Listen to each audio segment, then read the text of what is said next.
This is happening all of a sudden. Everyone said it would happen gradually and then all at once, and that's what's happening. According to my sources, President Biden has agreed to step down as the Democratic nominee.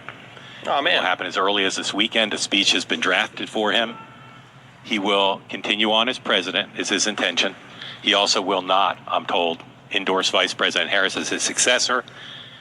They're hoping that he will endorse an open process in which the convention will be open to Vice President Harris and a few other candidates in Chicago to pick the Democratic nominee for president.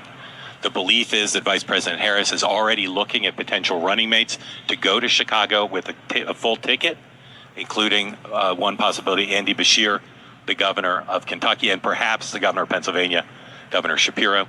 Other possible candidates who are being talked about include Gavin Newsom, the governor of California, perhaps Gretchen Whitmer, and again, the vice president running.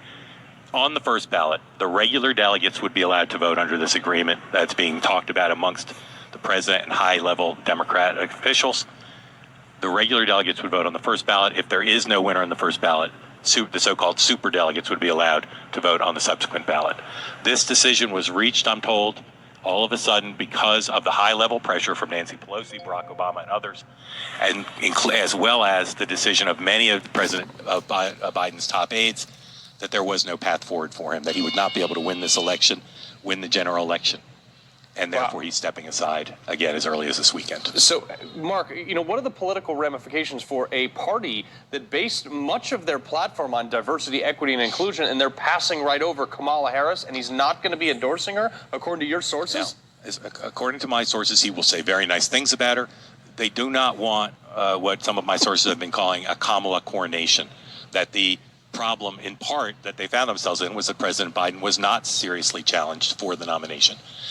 I'm told by some of her people, I don't know that the vice president thinks this, but some of her people believe she will win this, that she'll choose a strong running mate, that she does have the support of many of the delegates who are Biden-Harris delegates, and that she can win this basically on her own. And at least one of her allies said to me, this is better.